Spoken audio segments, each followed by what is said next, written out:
لله الحمد لله رب العالمين والصلاة والسلام على رسوله محمد وآله وصحبه أعوذ بالله من الشيطان الرجيم قل إن كنتم تحبون الله فاتبعوني يحببكم الله ويغفر لكم ذنوبكم والله غفور صدق الله.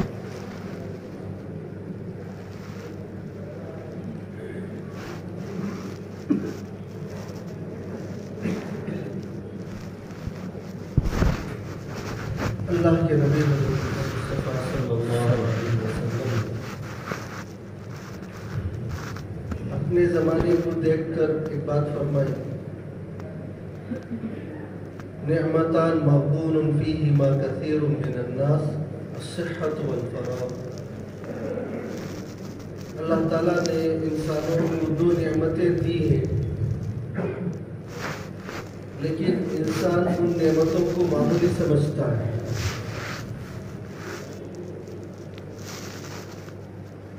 یعنی دنیاوی اعتبار سے ہر انسان کو اللہ تعالیٰ کو نعمتیں ضرور دیتے.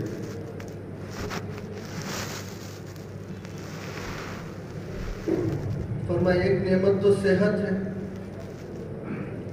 اللہ ہر ایک کو صحت دیتے.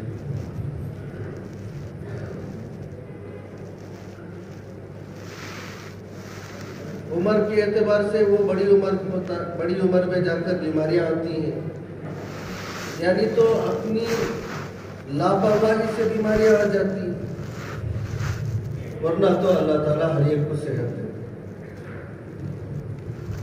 تاکہ صحت اللہ کی بڑی نعمتوں میں. پھر دوسری بات فرمائی کہ فرصت، کہ اللہ تعالیٰ ہر ایک کو دنیا میں موقع دیتے ہیں، فرصت دیتے ہیں. یعنی دنیا کے اندر ہم سب کو اللہ نے موقع دیا ہے، فرصت ہے. ہر آدمی کے پاس 24 گھنٹے ہی ہیں.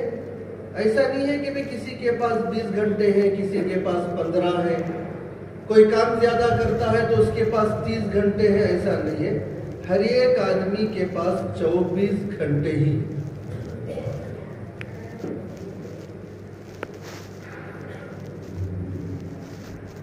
ان 24 گھنٹوں کو آدمی پہلی چیز تو یہ ہے کہ ترتیب سے اپنا نظام بنا کر کام کرتا ہے، تو اس ترتیب کی وجہ سے اللہ تعالیٰ اس میں برکت کرتے ہیں.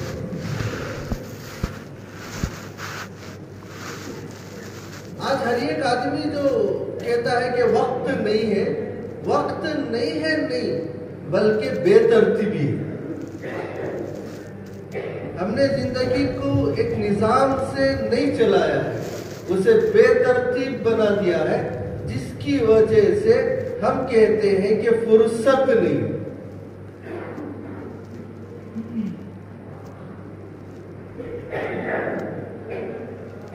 بھئی اکیلا آدمی تھا، 24 گھنٹے تھے، شادی ہو گئی تو 2 ہو گئے، تو اسی 24 گھنٹے میں سے گھر والے کو بھی وقت دیتا ہے. وہ 24-26 تو نہیں ہو گئے. پھر جب بچے ہو جاتے ہیں تو بچوں کے لیے بھی وقت دینا پڑتا ہے اسے. پھر جب زندگی آگے چلتی ہے تو پھر بچوں کی شادیاں ہو جاتی ہیں تو اس کے لیے بھی اسے وقت دینا پڑتا ہے. تو وہی 24 گھنٹے میں سے وہ وقت نکال کر سب کو وقت دیتا ہے. تو جب آدمی ترتیب بناتا ہے تو کام اللہ تعالیٰ وقت میں برکت دیتے ہیں. کیا دیتے ہیں؟ اللہ تعالیٰ وقت میں برکت. اور پھر دوسری بات یہ ہے کہ نمازوں کا اہتمام جب ہوتا ہے، اللہ تعالیٰ اس امت میں ایسی برکت دیتے ہیں جیسے کہ آل ابراہیم میں اللہ نے برکتیں دی تھی. اتحیات کے بعد درود شریف پڑھتے ہیں. درود شریف میں ایک پہلا درود ہے، ایک دوسرا بعد والا درود ہے. اب اس میں پڑھتے ہیں اللہم بارک علی محمد وعلی آل محمد. اے اللہ محمد صلی اللہ علیہ وسلم پر برکتیں نازل فرما اور ان کے آل اولاد پر برکتیں نازل فرما. کما بارکت علی ابراہیم وعلی آل ابراہیم، جیسے تو نے ابراہیم علیہ السلام کو برکتیں دی تھی. کیا دعا ہو رہی؟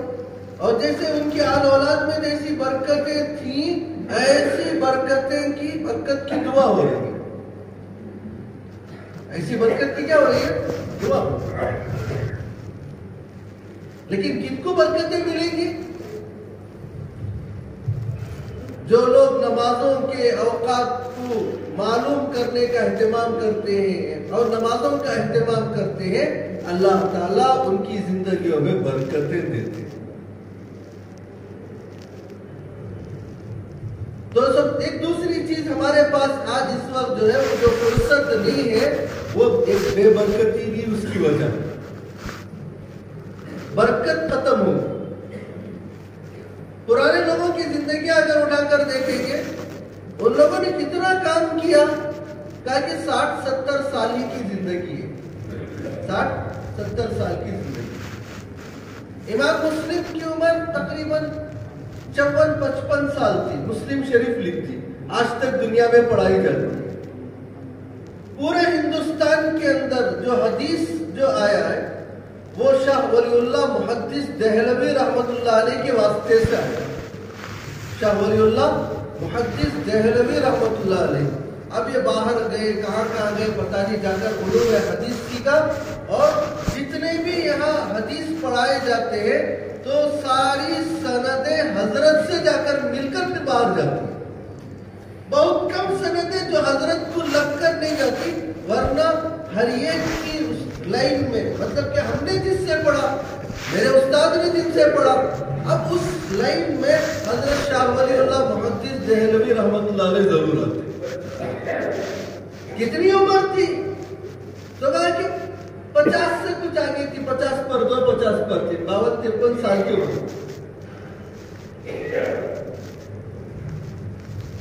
انتقال ہونے لگا. بچے چھوٹے چھوٹے تھے. بچے کیا تھے؟ چھوٹے چھوٹے. 50 سال کی عمر میں انتقال ہو رہا ہے. بچے چھوٹے چھوٹے ہیں. بڑے غمزدہ. تو انتقال کے قریب میں حضرت کو بے ہوشی غشی آ گئی. تو اللہ کے نبی صلی اللہ علیہ وسلم کی زیارت نصیب ہوئی. تو پوچھا ولی اللہ کیوں غمزدہ ہو؟ تو کہا کہ اللہ کے نبی بچے چھوٹے چھوٹے. بچے کیا ہے؟ چھوٹے چھوٹے. تو کہا کہ کیا تم نے قرآن نہیں پڑھا کہ اللہ تعالیٰ فرماتے ہیں وَهُوَ يَتَوَلَّى الصَّالِحِينَ، وہ نیک لوگوں کا والی ہے، تم فکر نہ کرو، اللہ تمہارے بچوں کی حفاظت کرے. کیا کرے؟ عمر کتنی چھوٹی، لیکن ایسا کام کر کے چلے گئے، ایسا کام کر کے گئے، قیامت تک کے لوگوں کے لیے ایک نمونہ بنا. کہاں سے وقت ملا؟ کہ ان کے اوقات میں برکت ہوتی تھی اور انہوں نے ان اوقات کو بیکار نہیں کیا. فضول خرچی سے بھی وقت میں برکت نکل جاتی ہے. جیسے پیسوں میں فضول خرچی سے برکت نکل جاتی ہے، اسی طرح وقت کو بیکار کرنے سے بھی وقت کی برکتیں نکل جاتی ہیں. ایک آدمی پیسے خرچ کرتا ہے، بیکار پیسے خرچ کرتا ہے، تو اس کے محنت سے کمائے ہوئے پیسوں سے برکتیں ختم ہو جاتی ہیں. تو اسی طرح اگر ہم وقت کو بھی بیکار خرچ کریں گے، بیکار مطلب کیا؟ ایسی چیز میں وقت لگا رہا ہوں نہ جس سے دنیا کا فائدہ ہے نہ دین کا فائدہ ہے، تو میرے وقت کی برکتیں ختم ہو جاتی ہیں. کیا ہو جاتی ہے؟ میری وقت کی برکتیں کیا ہو جاتی ہے؟ وہ ختم ہو جاتی ہے. پھر آدمی کہتا ہے کہ کام نہیں ہو رہے. کیا نہیں ہو رہے؟ کام نہیں ہو رہے. کام نہیں ہو رہے نہیں، بلکہ وہ ہماری بے برکتی اور بے ترتیبی ہے. تو کہ اللہ تعالیٰ نے زندگی کا ایک موقع دیا، فرصت، ایک موقع، ایک فرصت کیا کہ اس میں آدمی کرنا چاہے تو بہت کچھ کر سکتا ہے. وہ صحابہ نے اس زندگی کو غنیمت سمجھا، وہ کل کے انتظار پر نہیں تھے، وہ جو ہے فرصت کے انتظار پر نہیں تھے، موقع ہوتا فوراً کر لیتے، فوراً عمل کرتے، یہ نہیں کہتے کہ دیکھیں گے بعد میں کر لیں گے پھر خرچ کریں گے، موقع ہو تو کریں گے، نہیں، سب سے پہلے تقاضا آ گیا، سارے کام بعد میں، یہ پہلے اللہ کے نبی صلی اللہ علیہ وسلم نے بھی عمل کر کے بتایا، زندگی کا نمونہ بتایا۔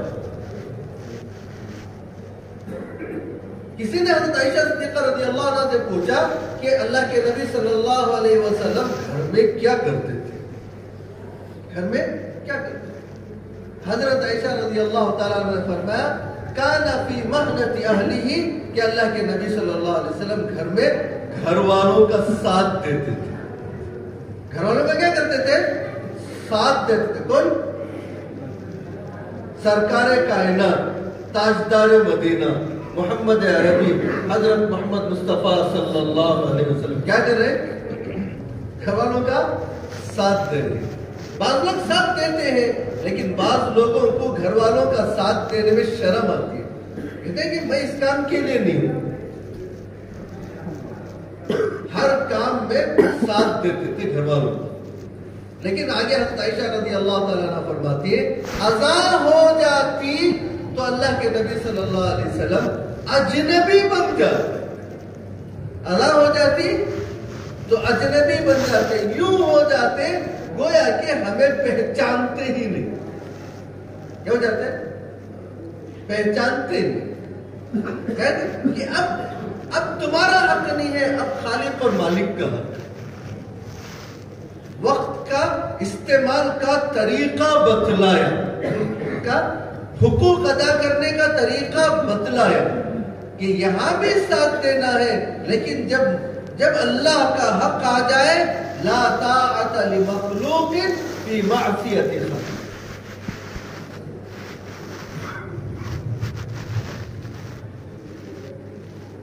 ایک اللہ والے ایک گورنر کے پاس گئے، ایک عامل کے پاس، عامل تھے، گورنر تھے، تو ان کے پاس گئے تو انہوں نے ان سے کہا حضرت ہمارے پاس بادشاہ کے پیغام آتے، خط آتے، کیا تھے؟ پیغام آتے، خطوط آتے۔ بعض چیزیں ایسی ہوتی ہیں اس میں اللہ کی ناراضگی کی چیزیں ہوتی ہیں، بعض چیزیں ایسی ہوتی ہیں جو کرنے میں کوئی حرج نہیں ہوتا۔ تو جو چیزیں اللہ کے حکم کے خلاف ہوتی ہیں ان کے بارے میں آپ کیا کہتے ہیں؟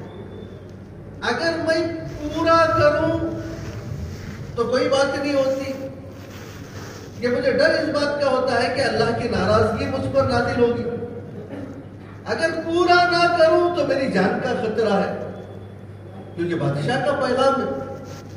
آپ کیا کہتے ہیں؟ تو حضرت نے انہیں سیدھا سادہ جواب دیا کہ بادشاہ کا خط دیکھو، بادشاہ کا خط دیکھو کہ اس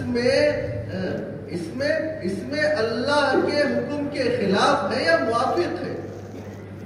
اللہ کے حکم کے خلاف ہے تو اگر تم عمل کرو گے تو تم دنیا والوں میں شمار ہوگے، اگر تم اللہ کے حکم کے موافق عمل کرتے ہو تو تب تو تم اللہ کے فرما برداروں میں شمار ہو، اللہ کے فرما برداروں میں شمار ہو۔ پھر انہوں نے ایک جملہ یہ بھی کہا تھا، ایک اللہ والے نے کہا کہ اگر تمہارے پاس بادشاہ کے خط سے پہلے اللہ کا پیغام پہنچ چکا ہے تو اللہ کا پیغام مقدم ہے، بادشاہ کا پیغام بعد میں، اللہ کا حکم مقدم۔ تو شریعت نے حقوق بھی بتائے، حدود بھی بتائے، چاہے دنیا کا بڑا آدمی کیوں نہ ہو، چاہے چھوٹا آدمی کیوں نہ ہو، تو کہا کہ لا طاعت لمخلوق، کسی مخلوق کی اتباع جائز نہیں ہے، کس کی نافرمانی میں؟ اللہ کی نافرمانی۔ تو گویا کہ اللہ تعالیٰ نے ہم سب کو دنیا کے اندر ایک موقع دیا، ایک زندگی دی، ایک فرصت دی۔ صحابہ اس زندگی کے لمحوں کو غنیمت سمجھ کر آخرت بنا کر چلے گئے، تو ہمیں بھی چاہیے کہ ہم جو ہے ہماری زندگی کو قیمتی بنا۔ حضرت معاویہ رضی اللہ تعالیٰ عنہ کے پاس ایک بڑی عمر کے آدمی تھے، اس زمانے اتنی بڑی عمر ان کو ملی تھی۔ لکھا ہے کہ کتنی عمر ملی تھی؟ تقریباً 300 سال کی عمر تھی۔ کتنے سال کی عمر تھی؟ 300 سال کی عمر۔ حضرت معاویہ رضی اللہ تعالیٰ عنہ نے پوچھا تمہاری کوئی خواہش ہے؟ تو کہا کہ نہیں۔ کوئی ضرورت ہے؟ نہیں۔ بتاؤ تو صحیح کوئی خواہش اور ضرورت پوری کرو۔ تو کہا کہ میری گزری ہوئی زندگی مجھے لوٹا دو۔ میری خواہش اور ضرورت یہ ہے کہ میری جو گزری ہوئی زندگی ہے وہ لوٹا دو۔ حضرت معاویہ نے کہا یہ تو میرے بس کی بات ہے۔ تو پھر انہوں نے کہا پھر کوئی ضرورت اور حاجت بھی نہیں، کوئی ضرورت اور حاجت بھی نہیں۔ تو میری زندگی کا جو دن آج کا جو گزر گیا وہ گزر گیا، آج کا جو دن ہے وہ گزر گیا، وہ گزر گیا، پھر واپس نہیں آئے گا۔ کیا نہیں آئے گا؟ واپس۔ تو اسے مجھے قیمتی بنانا ہے، میری زندگی کو اچھی بنانا ہے، میری زندگی کو نمونہ بنانا ہے۔ آج نمونے کی ضرورت ہے۔ کس کی ضرورت ہے؟ بیان کی ضرورت نہیں ہے۔ بیان کرنے والے، بولنے والے بڑے اچھے بیانات بڑے اچھے ہوتے ہیں، بولنے والے بڑے اچھے ہیں۔ امت کو نمونہ بتانا چاہیے کہ ایمان والا کیسے ہوتا ہے۔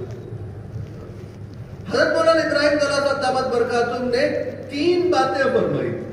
کہا کہ دنیا کے اندر ہماری کامیابی کے لیے 3 چیزیں ضروری ہیں۔ ایک فرمایا حسن نیت، اچھی نیت ہو، کسی کا ساتھ دے رہے، کسی کی خدمت کر رہے، اللہ کے احکامات کو پورا کر رہے کہ ہماری نیت صحیح ہو، حسن نیت،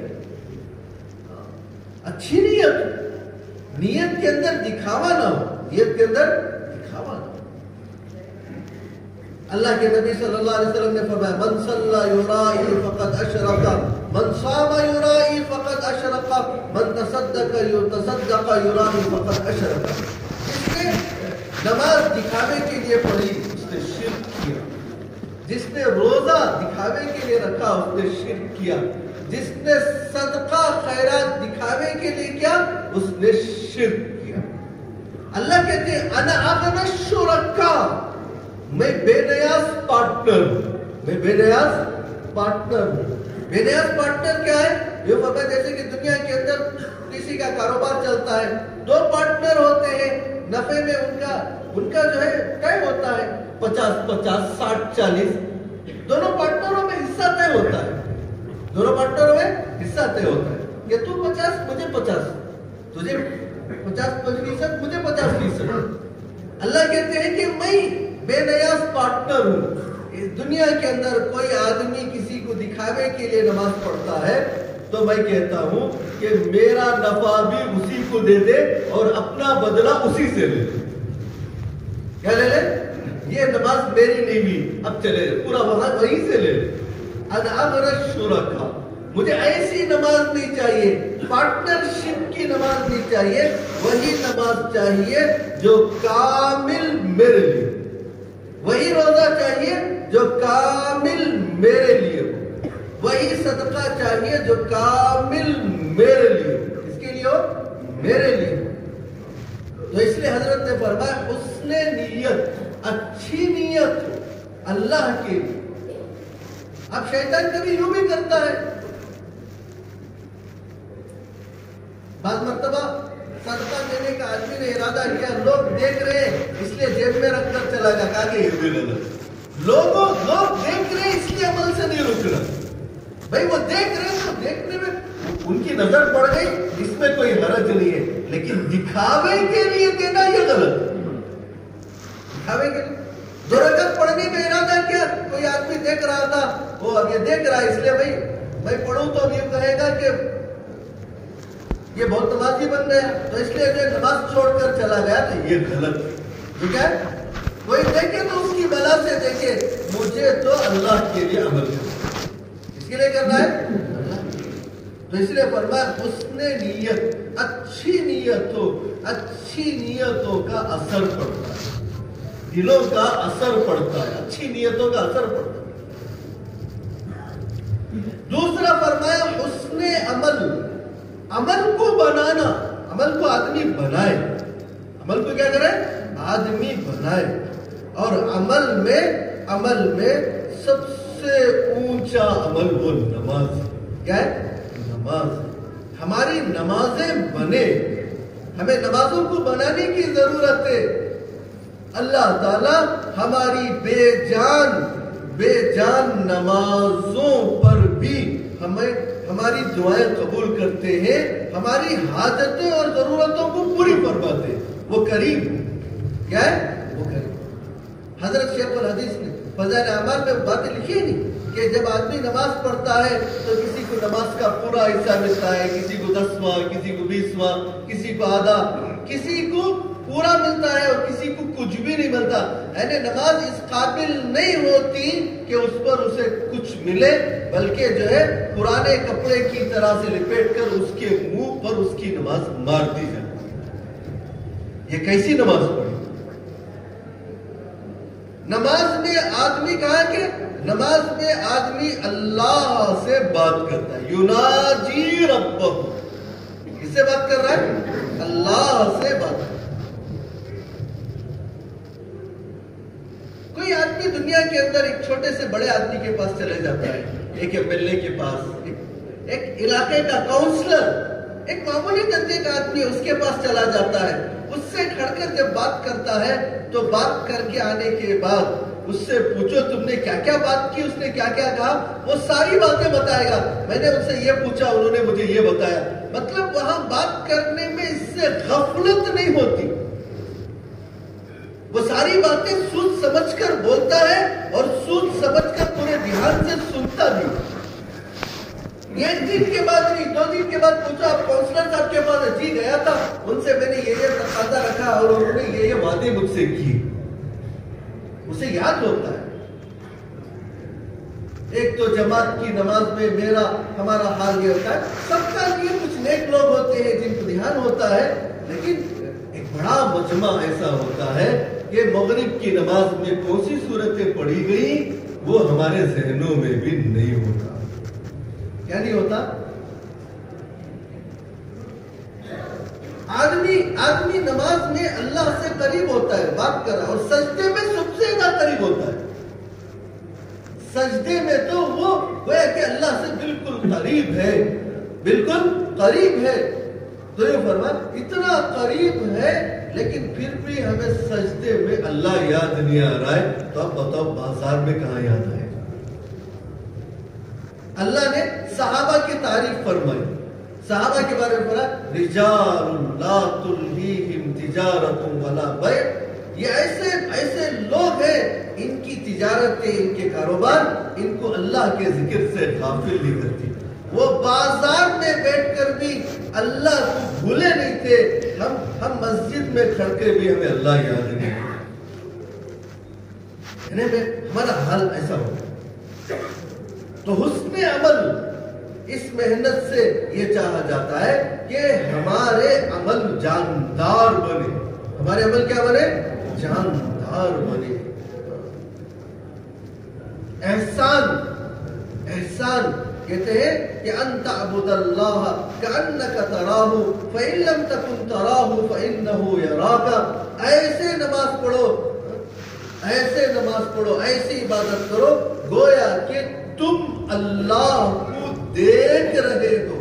تم اللہ کو، اگر تمہارے اندر یہ کیفیت پیدا نہیں ہوئی تو کم از کم یہ تو سوچ لو اللہ تو تمہیں دیکھ ہی رہے، اللہ تو تمہیں دیکھ ہی رہے، تو کم از کم اتنا تو دھیان آ جائے کہ میں نماز میں کھڑا ہوا ہوں، میرا اللہ میرے سامنے ہے، میرا اللہ مجھے دیکھ رہا ہے، میرا اللہ مجھے دیکھ رہا ہے، میرے قیام کو دیکھ رہا ہے، میرے رکوع کو دیکھ رہا ہے، میرے سجدے کو دیکھ رہا ہے، میرے پڑھنے کو اللہ سن رہا ہے۔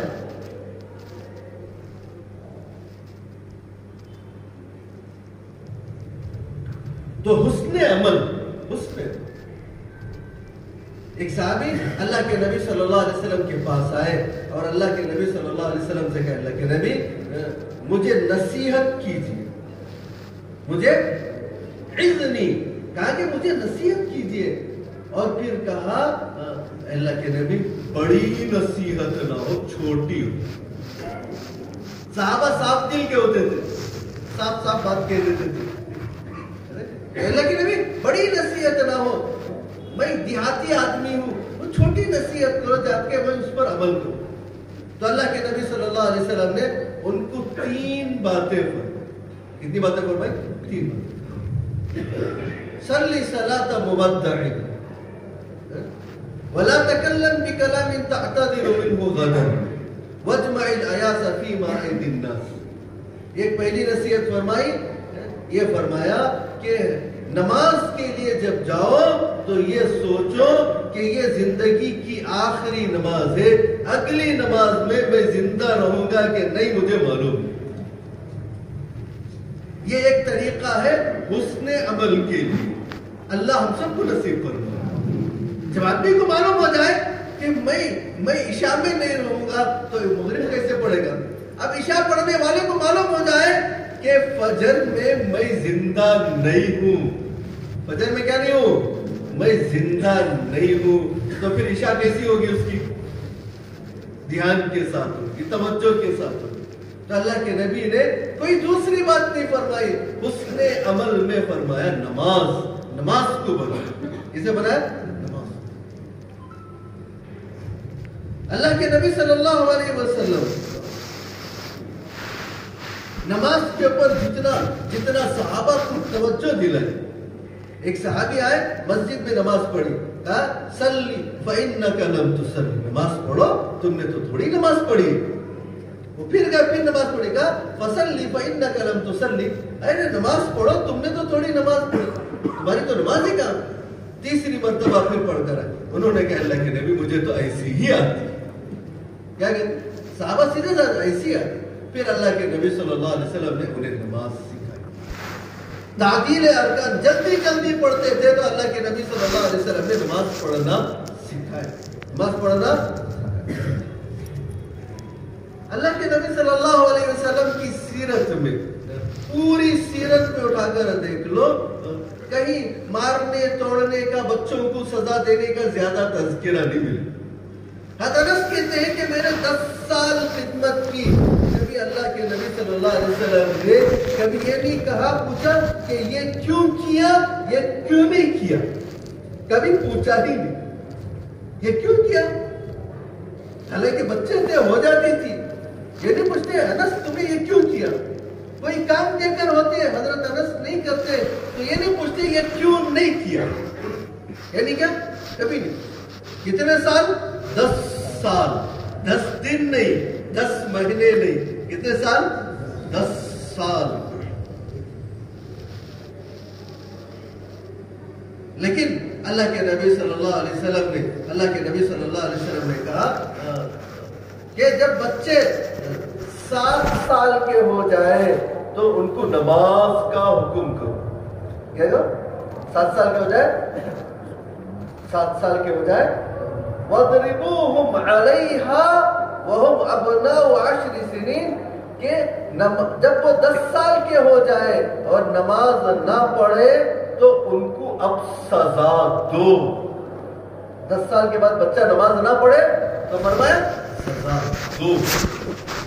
دنیا کی چیزیں، حضرت کہتے ہیں کبھی کوئی چیز میرے سے ٹوٹ پھوٹ جاتی تو گھر والے ڈانٹنا بھی چاہتے، اللہ کے نبی روک دیتے کہ بھئی اس کا وقت تھا، ختم ہو گیا تو وہ ٹوٹ گئی، اب بچہ اس میں ذریعہ بنا۔ کون ذریعہ بنا؟ بچہ سبب بنا۔ پیالی اس کا وقت ختم ہو گیا، اس لیے کہ اللہ کہہ رہے لِكُلِّ شَيْءٍ أَجَلٌ۔ ہر جاندار نہیں ہے اس آیت میں، کیا کہا؟ ہر جاندار کے لیے ایک وقت نہیں ہے، کہا کہ شیء، چیز، ہر چیز کا ایک وقت ہوتا ہے، جب اس کا وقت ختم ہو جاتا ہے تو وہ چیز ٹوٹ جاتی ہے، ختم۔ لِكُلِّ شَيْءٍ أَجَلٌ، ہر چیز کا کیا ہوتا ہے؟ ایک وقت ہوتا ہے، جب اس کا وقت آ جاتا ہے تو وقت ختم، وہ چیز ختم ہو جاتی ہے۔ اب کبھی بڑوں کو ذریعہ بن، کبھی بڑے کے ہاتھ سے وہ ٹوٹ جاتی ہے، کبھی چھوٹے کے ہاتھ سے ٹوٹ جاتی ہے.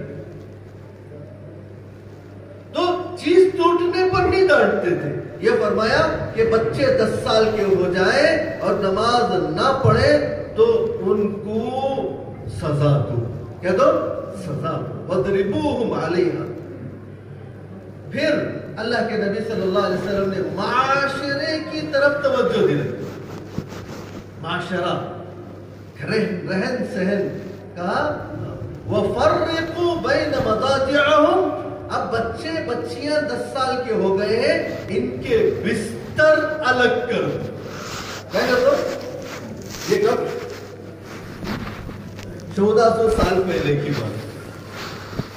کوئی چیز تھی ہی نہیں، غلط چیزیں تھی ہی نہیں، پاک زمانہ تھا. کیا تھا؟ ماحول پاکیزہ تھا. ایسے وقت میں اللہ کے نبی صلی اللہ علیہ وسلم بولا ہے فرقوا بین مضاجعہم، ان کے بستروں کو الگ الگ کر دو. 10 سال کے بعد کیا کر دو؟ 10 سال کے بعد معاشرہ سے. تو گویا کہ اللہ کے نبی صلی اللہ علیہ وسلم نے سکھائی، ساری چیزیں سکھائی.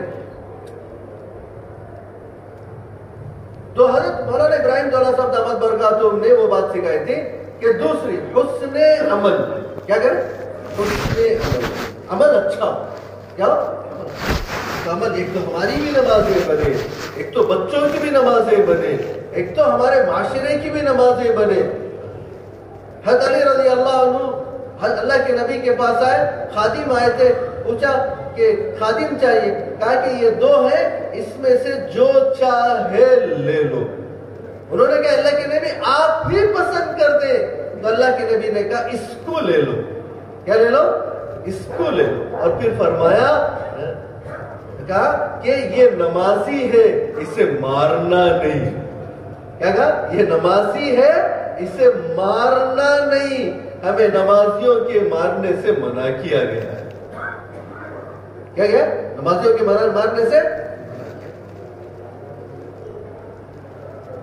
تو بتایا عمل، نماز کی اہمیت بتائی. نماز کی کیا بتائی؟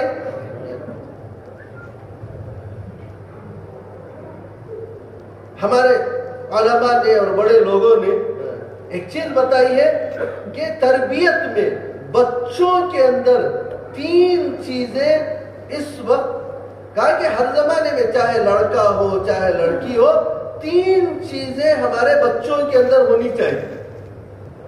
3 چیزیں ہمارے بچوں کے اندر ہونی چاہیے. پہلی چیز کہ ہمارے بچوں کے اندر سچ بولنے کا مزاج ہے. کیا مزاج ہو؟ سچ بولنے. کوئی بچہ سچ بولتا ہے، غلطی کر دیا، اب پوچھتے ہیں بھائی کس نے توڑا؟ سچ سچ بتاؤ کس نے توڑا؟ اب کچھ لوگ مزاج ہوتا ہے، کہتے بچے نے کہا چاکلیٹ دیں گے، سچ بولو. بچہ بول دیتا ہے، کیا بولتا ہے؟ کہ میں نے توڑا. اب اسے چاکلیٹ نہیں ملتے، اسے کیا ملتے؟ چاکلیٹ ملتے. کیا ملتے؟ مار پڑتی ہے. اب وہ ارادہ کرتا ہے کہ مجھے سچ بولنے پر مارا گیا تو میں آئندہ سچ نہیں بولوں. اب بچے کیا ارادہ کرتا ہے؟ میں نے سچ بولا تو اسی لیے تو مجھے مار پڑے ہیں، تو میں آگے سچ نہیں بولوں. بگاڑا کس نے بچے کو؟ بچے نہیں آپ نے. اب بچے نے سچ کہہ دیا تو خوش ہو کر اسے اس پر انعام دینا اور یہ بیٹا آئندہ یہ غلطی نہیں کرنا. اب وہ آئندہ سچ بولنے کا مزاج بنائے گا. میں سچ غلطی کیا اور میں نے سچ بولا تو مجھے کیا ملا؟ انعام. کیا ملا؟ بچوں کے اندر کیا آئے گی؟ سچائی آئے. تو ایمان والا سچا بچہ جب بچپن میں سچ کا عادی بن جاتا ہے، یہ بڑا ہو کر جب تاجر بنے گا تو یہ سچا تاجر بنے گا، کیونکہ بچپن سے اسے سچ بولنے کی عادت تھی. گھر میں اسے سچ بولنا سکھایا گیا تھا. اب بچپن سے جھوٹ کی عادت تھی، اب بڑا ہو کر تاجر بنے گا تو بھی جھوٹ بولے گا. کیا بولے گا؟ جھوٹ بولے گا. کیوں؟ بچپن سے جھوٹ کا مزاج بن گیا. تو سچ سکھانا، سچ بولنے کی عادت ڈالنا اور سچ سکھانا بچوں. تو کہا کہ ایک چیز بچوں کو سکھانے کی وہ سچائی، دوسری چیز فرمایا بچوں کو نمازی بنا. بچوں کو کیا بنانا؟ نمازی بنا. کہ ہمارے بچے نمازی بنے، ہماری بچیاں نمازی بنے، ہمارے بچے اور بچیاں کیا بنے؟ نمازی بنے. کہا کہ 7 سال سے ہی نماز کا ماحول بن رہا ہے. 10 سال کے اوپر ان کو سزا دے چھوٹی موٹی، اور کہا کہ اگر وہ نماز پڑھتے ہیں تو اس پر ان کو کچھ کبھی انعام بھی دیا جائے، تو اب ان کا مزاج بنے گا عبادت. جیسے کہ صبح میں بچوں کو اٹھاتے ہیں، چھوٹے چھوٹے بچے ہوتے ہیں، 5-6 سال کے بچے اٹھاتے ہوئے ہمارے ڈاکٹر صاحب وہ کہتے ہیں کہ بچوں کو جب ہم اٹھائیں یہ نہ کہیں کہ اسکول کا وقت ہو گیا، یہ بولنا ہے کہ اٹھو نماز پڑھ لو، تمہیں اسکول بھی جانا ہے، نماز پڑھ لو تمہیں اسکول بھی جانا ہے. اب اس کے کان میں نماز کا لفظ پڑا ہے، اب وہ اٹھے گا، وضو کرے گا، 1-2 رکعت نماز پڑھے گا، چاہے وہ 7 بجے پڑھے، چاہے وہ 8 بجے پڑھے، چاہے وہ 9 بجے پڑھے. اب بچے کے اندر فجر کی نماز کے فضائل، فجر کی نماز پڑھ کر گئے تو آپ کے کام بنیں گے. اب فضیلت معلوم ہوگی تو فجر کا عادی بنے. ایک وقت آئے گا وہ فجر کو وقت پر اٹھ کر پڑھے گا. بچے اسکول سے آئے، 2:30-3 بجے گھر آئے، ماں کے ذمے یہ ہے جیسے کھانے کی فکر ہوتی ہے، جیسے کہ بہت ساری مستورات کو جب اجتماعی تعلیم کے لیے بلایا جاتا ہے تو وہ کہتی ہے کہ اجتماعی تعلیم میں آنا اس وقت مشکل ہے اس لیے کہ بچے اسکول سے آتے ہیں. بچے کیا آتے ہیں؟ اکثر عورتیں کہتی ہیں بچے اسکول سے آتی ہے اور مجھے اس وقت ان کے لیے کھانے کا نظام کرنا پڑتا ہے، کھانا دینا پڑتا ہے، بچے بھوکے آتے ہیں، تو اس لیے میں مستورات کی اجتماعی تعلیم میں شرکت نہیں کر سکتی. اب جب کھانے کی اتنی فکر ہے کہ میں اجتماعی تعلیم چھوڑ کر مستورات بچوں کے کھانے کے لیے رک رہی ہے، تو کہا کہ جیسے اس کا اہتمام ہوتا ہے اسی طرح یوں فرمایا گیا کہ بچے جیسے ہی اسکول سے آئے بچوں کو یوں کہے منہ ہاتھ دھو کر وضو کر کے ظہر کی نماز پڑھ لو، تمہارے لیے میں کھانا تیار کرتی ہوں. اب بچے وہاں وضو کر کے نماز پڑھ لیتے ہیں، اب کھانا بھی یہاں تیار ہو. کیا ہو رہا ہے؟ کوئی الگ سے وقت نکالنے کی ضرورت نہیں پڑتی، صرف اسے ترتیب دینا پڑتا ہے. کیا پڑھنا؟ ترتیب دینا. اور یہ فرمایا دوسری چیز جو فرمائی ہمارے اللہ والوں نے بچوں کو نمازی بنائے. کیا بنائے؟ اس لیے کہ ہمارے بچے نمازی بنیں گے آئندہ کے یہی ہمارے کیا ہے؟ دین کے رہبر اور رہنما. تیسری چیز فرمایا کہ بچوں کے اندر خدمت کا مزاج بنے. بچوں کے اندر خدمت کا مزاج بنے. بچہ ہو یا بچی، پڑھانا بھی ہے لیکن پڑھانے کے ساتھ ساتھ گھر کے اندر کی خدمت کا مزاج بنانا ہے کہ گھر کے اندر خدمت کرے. بڑے ہیں کوئی پانی پوچھ رہے تو بچوں کے ذریعے سے پانی بھجوانا، جاؤ بیٹا نانا کو دے کر آؤ، دادا کو دے کر آؤ. خدمت کا مزاج، دسترخوان لگوانے کا مزاج، کھانا جوڑنے کا مزاج، لڑکیاں ہیں تو پکانے کا مزاج. چھوٹی موٹی خدمت دیتے رہیں گے تو آگے جا کر مزاج خدمت ہے تو مزاج خدمت کی وجہ سے اور یہ 2 صفات کی وجہ سے اللہ والے تو یہ کہتے ہیں کہ جب بچے کے اندر یہ 3 چیزیں آ جاتی ہے دنیا کے کسی بھی کونے میں یہ زندگی گزار لے گا. دنیا کے کسی بھی کونے میں یہ کیا کرے گا؟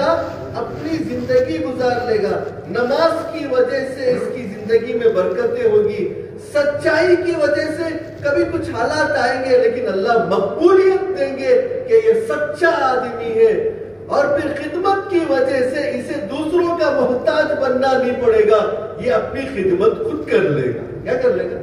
یہ دنیا کے کسی بھی کونے میں کیا کرے گا؟ زندگی اپنی گزار لے گا. اگر اس کے اندر یہ صفات نہیں ہے تو پھر مال ہونے کے باوجود بھی یہ خوش نہیں رہے گا. کیا نہیں رہے گا؟ خوش نہیں رہے گا، پریشان رہے گا. کیا رہے گا؟ مال ہے کیونکہ نماز نہیں ہے تو اس لیے زندگی جو ہے وہ سکون والی نہیں ہوگی، وہ پریشانی والی ہوگی۔ تجارت میں سچ نہیں ہے تو اس لیے جو ہے تجارت میں بے برکتیاں شروع ہو جائیں۔ تو یہ تین باتیں تو حسن عمل نہیں ہے کہ ہماری بھی اچھی زندگی بنے، ہمارے بچوں کی بھی اچھی زندگی بنے۔ تو وہ صحابی نے جو پوچھا تھا کہ اللہ کے نبی تین نصیحت کیجئے چھوٹی، تو پہلی نصیحت اللہ کے نبی صلی اللہ علیہ وسلم نے کی تھی کہ نماز ایسی پڑھو گویا کہ یہ زندگی کی آخری نماز ہے۔ ہمارے حضرت مولانا ابراہیم دولہ صاحب دامت برکاتہم اپنے بیانات میں فرماتے ہیں جو نماز انتظار صلاۃ کے ساتھ نہیں ہوگی وہ پھسپھسی اور بے جان، بازار سے بھاگتے ہوئے آئے اور بازار کے خیال کے ساتھ نماز پڑھی، دو چار ٹھونک لگا دیے پھر بھاگ گئے۔ کیا انتظار صلاۃ کے ساتھ نماز پڑھو۔ حضرت کہتے کہ کچھ دیر پہلے آؤ، اطمینان سے وضو کرو اور سنت پڑھو۔ جب تمہارا دماغ مسجد میں آ جائے گا، اب تم فرض پڑھو گے تو اس میں کچھ نہ کچھ تو دھیان ہو، پھر اس نماز پر جب تم اللہ سے مانگو گے تو اللہ تمہاری دعائیں کیوں نہیں قبول کرے؟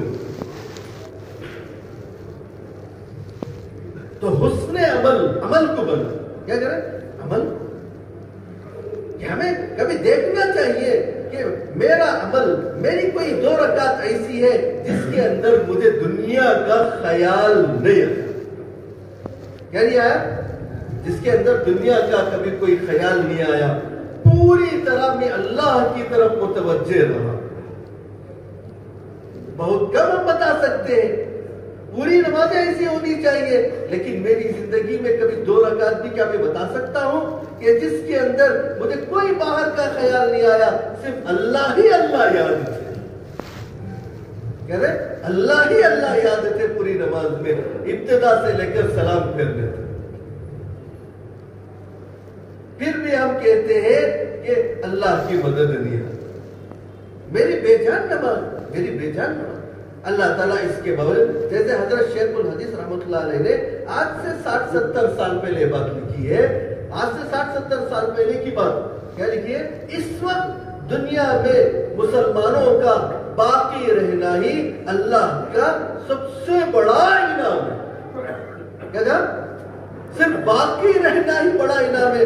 اب کی حالات اور گناہ دیکھ لیتے تو حضرت کیا بولتے؟ کیا بولتے؟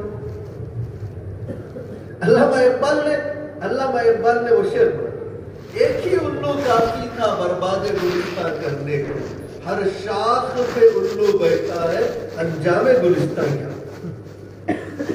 یعنی بنی اسرائیل میں ایک گنہگار تھا جس کی وجہ سے بارش بند ہو گئی۔ کتنے گنہگار تھے؟ ایک گنہگار کی وجہ سے بارش بند ہو گئی۔ اب ہم غور کر لیں تو گویا کہ اللہ تعالیٰ جو ہم کو باقی رکھے ہیں، جو کھلا پلا رہے ہیں، جتنا بھی دے رہے ہیں، گویا کہ یہ ہم پر احسان سے بھی زیادہ احسان ہو رہا ہے۔ کیا ہو رہا ہے؟ اللہ کا شکر ادا کرنا چاہیے۔ اللہ تیرا شکر ہے جو بھی تو کھلا رہا ہے، پلا رہا ہے، جتنی بھی روزی تو دے رہا ہے۔ اللہ تعالیٰ اس وقت بھی، جس وقت کے لوگ کہہ رہے ہیں بازار مر چکا ہے، کاروبار جا چکے ہیں، کاروبار ٹھپ ہو چکے ہیں، اتنے حالات کے باوجود بھی اللہ تعالیٰ ہر ایمان والے کو اتنی تو روزی دے رہے ہیں جس سے اس کی زندگی گزر سکتی ہے۔ ایسا نہیں ہے کہ اس کے گھر کے چولہے بند ہو گئے۔ کیا ہو گئے؟ اس کے گھر میں 3 دن کا فاقہ ہے، 10 دن کا فاقہ ہے، اس کے گھر میں 1 مہینے سے چولہا نہیں جلا، ایسا کوئی کرم نہیں بتا سکتا۔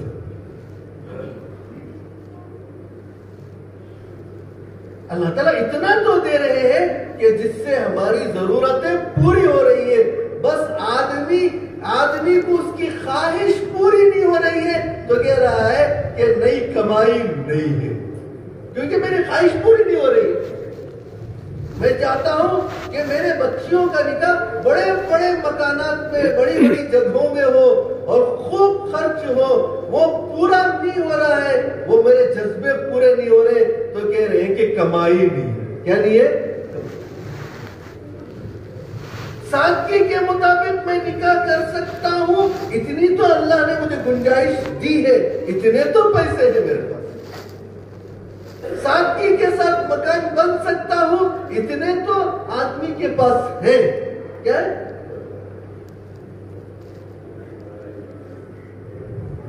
تو اسی لیے کہا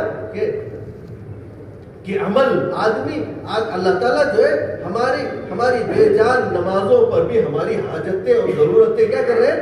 پوری کر رہے ہیں. دوسری بات اللہ کے نبی صلی اللہ علیہ وسلم نے فرمایا وَلَا تَكَلَّمْ بِكَلَامٍ تَعْتَذِرُ مِنْهُ غَدًا, زبان سے اپنی کوئی ایسی بات نہیں نکلنا بعد میں چل کر معافی کی ضرورت تمہیں پڑے. کیا پڑے؟ اللہ حضرت معاذ کہتے ہیں میں ایک مرتبہ اللہ کے نبی صلی اللہ علیہ وسلم کے ساتھ ایک سفر میں نے اللہ کے نبی صلی اللہ علیہ وسلم سے کہا اللہ کے نبی چلتے چلتے اونٹ کی سواریاں ہوتی تھی, گھوڑے اونٹ کی, چلتے چلتے میں اللہ کے قریب ہو گیا. اللہ کے نبی صلی اللہ علیہ وسلم کے جب قریب ہو گیا تو میں نے اللہ کے نبی صلی اللہ علیہ وسلم سے کہا اللہ کے نبی مجھے کوئی ایسا عمل بتا دیجئے یدخلنی الجنت ویباعدنی من النار, کہ جو مجھے جنت میں داخل کر دے اور جہنم سے دور کر دے. اللہ کے نبی صلی اللہ علیہ وسلم نے کہا کہ تم نے تو بہت بڑی بات پوچھی, لیکن اللہ تعالیٰ وہ تو بہت آسان ہے جس پر اللہ آسان کر دے. اب اللہ کے نبی نے ارکان اسلام دیا, نماز پڑھو, روزہ رکھو, زکات دو, حج کرو. پھر آگے اللہ کے نبی صلی اللہ علیہ وسلم نے کہا کہ اس کا ستون اور اس کی بلندی سب بتاؤ, اور ایک کہا کہ نماز اس کا ستون ہے, اور پھر کہا کہ اللہ کے راستے کی محنت اس کی بلندی ہے. ایسے ساری چیزیں گناتے گئے. کیا گناتے؟ 8-10 چیزیں گنائی. پھر آخر میں اللہ کے نبی صلی اللہ علیہ وسلم نے فرمایا کیا میں ان سب کی بنیاد بتاؤں, ان سب کی اصل بتاؤں؟ تو پوچھا کہ اللہ کے نبی ضرور, کیا ہے؟ اللہ کے نبی صلی اللہ علیہ وسلم نے زبان پکڑ کر کہا اسے قابو میں رکھو.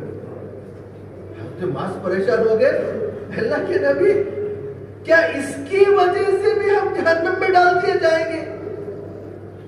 اللہ کے نبی نے کہا ثقیلت کا امک یا معاذ هل يكب الناس في النار على وجوههم او مناخرهم الا حصائد السنتهم. اے معاذ, ایک عربی کا جملہ تھا ڈانٹنے کے لیے, تیری ماں تجھ پر روئے, تیری ماں تجھ پر روئے. کیا لوگوں کو جہنم میں ان کے منہ کے بل زبان کے علاوہ بھی کوئی اور چیز ڈالتی ہے؟ کیا کرتی ہے؟ زبان ہی تو وہ ذریعہ بنتی ہے کہ جس کی وجہ سے آدمی کو جہنم میں جانا پڑ جاتا ہے. سارے اعمال ہے, زبان میرے قابو میں میری نہیں ہے, زبان میرے قابو میں نہیں ہے, تو پھر جو ہے میری حفاظت مشکل. تو اسی لیے اللہ کے نبی صلی اللہ علیہ وسلم نے فرمایا لیس الشدید بالسرعۃ انما الشدید یملک نفسه عند الغضب. پہلوان وہ نہیں ہے جو اکھاڑے میں دوسرے پہلوان کو پھچاڑ دے, پہلوان تو وہ ہے جو غصے کے وقت میں اپنے آپ کو کنٹرول میں رکھے. اس لیے کہ جب بے قابو ہوتا ہے تو پہلے زبان چلتی ہے, پھر ہاتھ پیر چلتے ہیں. پہلے کیا چلتی ہے؟ زبان چلتی ہے. اگر ایمان ہوتا ہے تو زبان قابو میں. میری زبان میرے قابو میں ہے, غصے کے وقت میں بھی میں قابو میں ہوں, تو الحمدللہ یہ کچھ ایمان ہونے کی علامت ہے کہ اللہ نے کچھ ایمان جن کے اندر رکھا ہے. اس لیے فرمایا وَلَا تَكَلَّمْ بِكَلَامٍ تَعْتَذِرُ مِنْهُ غَدًا. کوئی بات اپنی زبان سے ایسی نہ نکالنا کل تمہیں اس کی معافی مانگنے پڑے. کسی عربی شاعر نے کہا جراحات السنان لا التیام ولا یلتام ما جرح اللسان. کہا کہ تیر اور تلوار کے زخم تو سوکھ سکتے ہیں لیکن زبان سے لگا ہوا زخم سوکھتا ہے. وہ آدمی کو یاد رہتا ہے, جب جب بھی اسے دیکھتا ہے تو اس کو وہ زخم تازہ ہو جاتا ہے. کیا ہوتا ہے؟ اس نے یہ کہا تھا, اس نے یہ مجھے بولا تھا, وہ زخم تازہ ہو جاتا ہے. جراحات السنان لہتیاں, یہ تیر اور تلوار کے زخم سوکھ سکتے ہیں لیکن زبان سے لگایا ہوا زخم کیا نہیں ہوتا. اس لیے زبان ہم کیسے استعمال کرتے ہیں کہ ہماری زبان ہمارے قابو میں, ہماری زبان کیا ہو, ہمارے قابو. تیسری بات اللہ کے نبی صلی اللہ علیہ وسلم نے ان کو یہ بتائی, تیسری بات یہ بتائی, وَجْمَعِ الْعَيَاسَ فِي مَا فِي أَيْدِ النَّاسِ.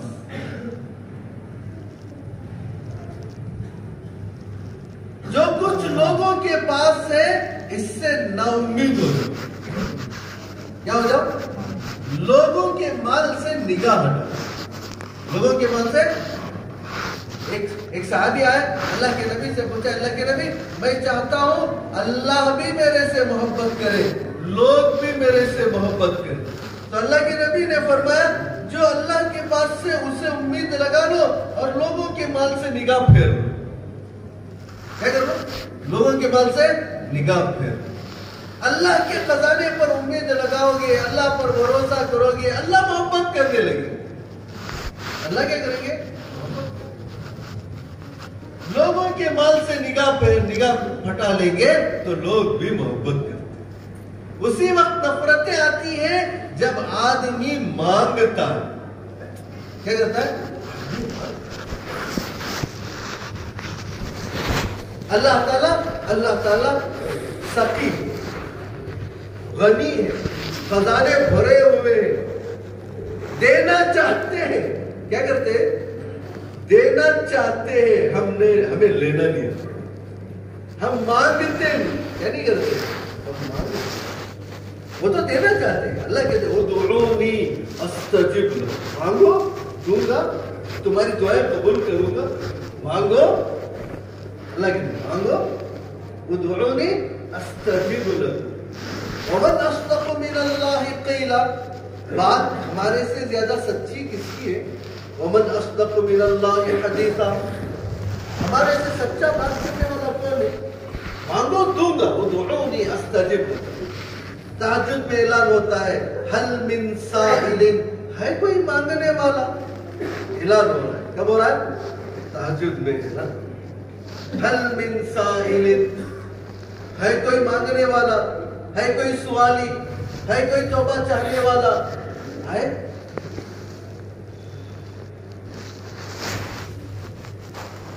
کنجوس, دنیا فقیر محتاج, کنجوس کے جیب سے بھی ہم نے نکالنا سیکھا لیکن سخی سے لینا ہم نے نہیں. ہوتے بعض مرتبہ کسی کا مزاج خاندان میں دینے کا نہیں ہوتا لیکن اس کے پاس جا کر ایسا معاملہ پیش کرتے ہیں وہ بھی مجبور ہو جاتا ہے دینے کو. کیا ہوتا ہے؟ حالانکہ وہ ہے کنجوس, بخیل, دیتا نہیں, لیکن اس کے پاس جا کر ایسی ایکٹنگ کرتے ہیں, کبھی رو بھی دیتے ہیں تو اسے بھی رحم آ کر دے دیتا ہے. کیا دیتا ہے؟ مخلوق کے سامنے آنسو ٹپکانا آیا, خالق کے سامنے ہمیں گڑ گڑانا اور رونا چاہیے. اللہ کہتے ہیں ادعوا ربکم تضرعا وخفیا, رو کر گڑ گڑا کر مانگو, رو کر گڑ گڑا کر مانگو, دوں گا. میں ہمیشہ ایک مثال دیتا ہوں. ایک آدمی کو کچھ پیسوں کی ضرورت ہے, اب وہ دیکھتا ہے کہ کون دے گا مجھے, کون نگاہ دوڑاتا ہے اپنے معاشرے میں, اپنے دوست احباب میں, دیکھتا ہے کون دے گا, ہاں فلاں آدمی میرے کام بنا سکتا ہے. اب اس کے پاس گیا, ضرورت ہے, حاجت ہے, کچھ پیسوں کی, کتنے, 5 لاکھ کی ضرورت ہے. کتنی ضرورت ہے؟ اب کوئی آدمی اٹھا کر تو نہیں دیتا فوراً, کہتا ہے کہ کام کرو اب تو ہے نہیں, تم بعد میں آؤ. ایک 10 دن بعد آؤ، 1 مہینے بعد آؤ، مشکل ہے بولتا ہے. پھر پوچھتا ہے کب لوٹاؤ گے، لے لو گے تو، وہ سارے سوال کرتا ہے. اب وہ کہتا ہے کہ ایک کام کرو 15 دن کے بعد آنا، وقت معلوم کر لیتا ہے کب آؤ 15 دن کے بعد. کہا کہ اتوار کے دن مجھے 8 بجے آ جانا. اب وہ جبتا ہے ایک دن انتظار کاٹتا ہے کہ بھئی اس نے دینے کا وعدہ کیا. جن لوگوں کو قرض دینا ہے وہ ان کو بولتا ہے کہ 15 دن کے بعد دوں گا، 15 دن کے بعد دوں گا، 15 دن کے بعد دوں گا، مجھے پیسے آنے والے 15 دن کے بعد دوں گا. اب 15ویں دن اس کے پاس گئے، 15 دن اب جا کر کتنے بجے جاتا ہے؟ 8 بجے کا وعدہ ہے تو کتنے بجے جاتا ہے؟ 9 بجے جاتا ہے. بتاؤ، سب کا تجربہ ہے، سب کا تجربہ ہے، سب کا 7 ساڑھے 7 کے اس کے گھر کے پاس ہوتا ہے، لیکن دروازہ نہیں کھٹکھٹا. 8 بجے کا ٹائم ہے، 8 بجے دروازہ، 8:05 کا دروازہ کھٹکھٹا ہے. اب بچہ آیا اور بچہ آ کر کہنے لگا کیا ہے کچھ. اب وہ بچہ کہتا ہے ابو سو رہے. امی نے کہا ہے رات میں دیر تاخیر سے آئے، وہ سو رہے، تھوڑی دیر بعد آئے. ٹھیک ہے کوئی بات نہیں، میں قریب کسی ہوٹل میں رہوں گا، تھوڑی دیر کے بعد آتا. پھر 1-1.5 گھنٹہ چھوڑ کر 9 ساڑھے 9 پہ پھر آتا.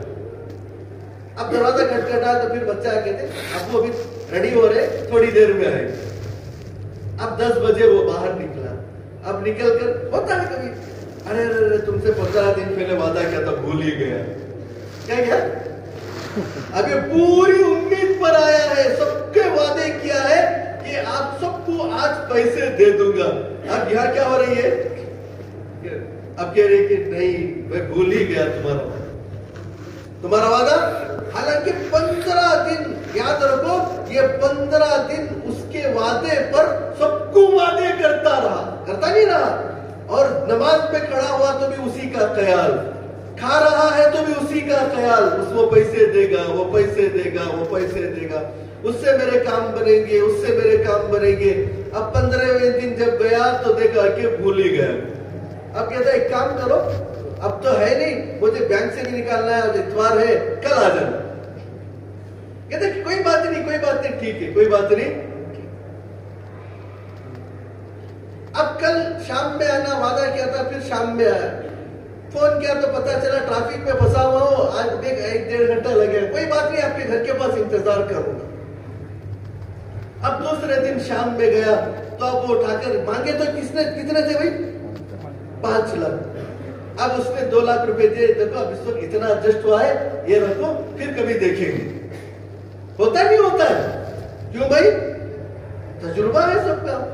اب یہ 2 لاکھ لے کر اس کا شکریہ ادا کر کے ٹھیک ہے میں جلدی لوٹا دوں گا، اور کچھ مل جائے تو اچھا ہے، اسے بول کر میرا لاگت جن کو دینا وہ دینا.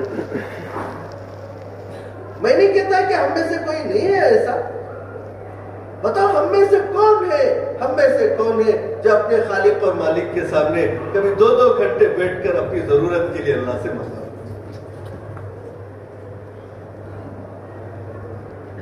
نہیں کہتا کوئی نہیں ہے، کچھ نیک بندے ہوتے ہیں جو اللہ سے مانگتے ہیں، جن کی ضرورتیں پوری ہوتی ہیں.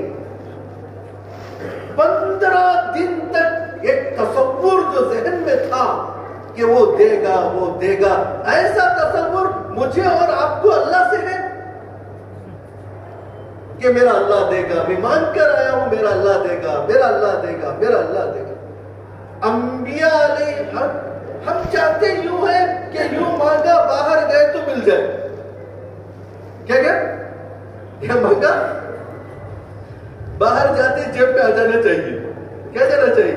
رات کو مانگ کر سویا، صبح میں اٹھے تو تکیے کے نیچے ہونی چاہیے. مزاج ایسا ہے. حضرت کیا چاہتے ہیں کہ ایسی آ جائے. تفسیروں میں بات لکھی ہوئی ہے کہ حضرت موسیٰ اور ہارون علیہ السلام نے فرعون کی ہلاکت کے لیے دعا کی. اس کے لیے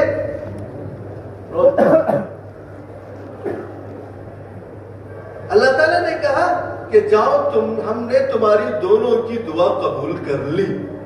کیا کہہ کر اللہ بھیج رہے؟ جاؤ تمہاری دعا ہم نے سن لی اور ریجیکٹ نہیں ہے، وہ پاس ہو گئی. اب کچھ عمل دے کر بھیجا کہ یہ کرتے رہو. ایک دن گزرا، ایک ہفتہ گزرا، 10 دن گزرے، کیا 10 دن گزرے، ایک روایت میں 4 سال، کتنے سال؟ ایک روایت میں 40 سال، کتنے سال؟ بہرحال ایک لمبا زمانہ، ایک لمبا زمانہ انتظار. تو اللہ تعالیٰ سے دعا کرنے کے بعد بڑی عبادت یہ ہے کہ اللہ سے حسن ظن رکھنا کہ اللہ میری دعائیں قبول کریں گے. میں نے مانگا ہے اللہ دیں گے، میں نے مانگا ہے اللہ دیں گے. تو پوری امید سے اللہ سے دعا کریں، مانگنا چاہیے. آج ہم پریشان اسی لیے ہیں کہ دوسروں کو دیکھتے ہیں. کیا دیکھتے ہیں؟ دوسروں کو دیکھ دیکھ کر پریشان ہیں.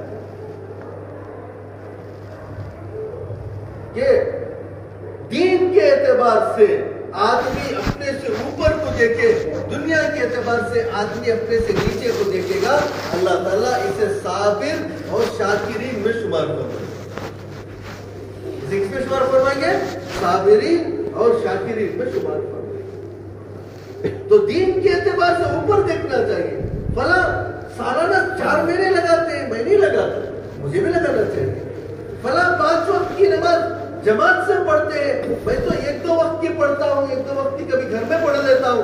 میں بھی مسجد میں 5 وقت کی نماز جماعت سے پڑھوں. فلاں تہجد میں پڑھتے ہیں، میں تہجد میں نہیں پڑھتا، میں بھی تہجد پڑھوں.